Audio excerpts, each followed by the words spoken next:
মাংস দিতে যা যা লাগে। তারপর তেলও দিয়ে দিয়েছি একসাথে। এখন কিছুক্ষণ ম্যারিনেট করে রাখতেছি মশলা মেখে। এটা হলো দেশি মুরগি।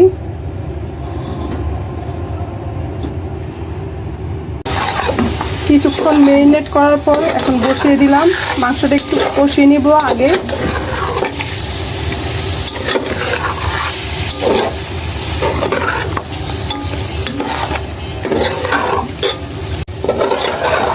মাংসটা কষানো হয়ে গেছে, এখন এখানে চাল দিয়ে দিব।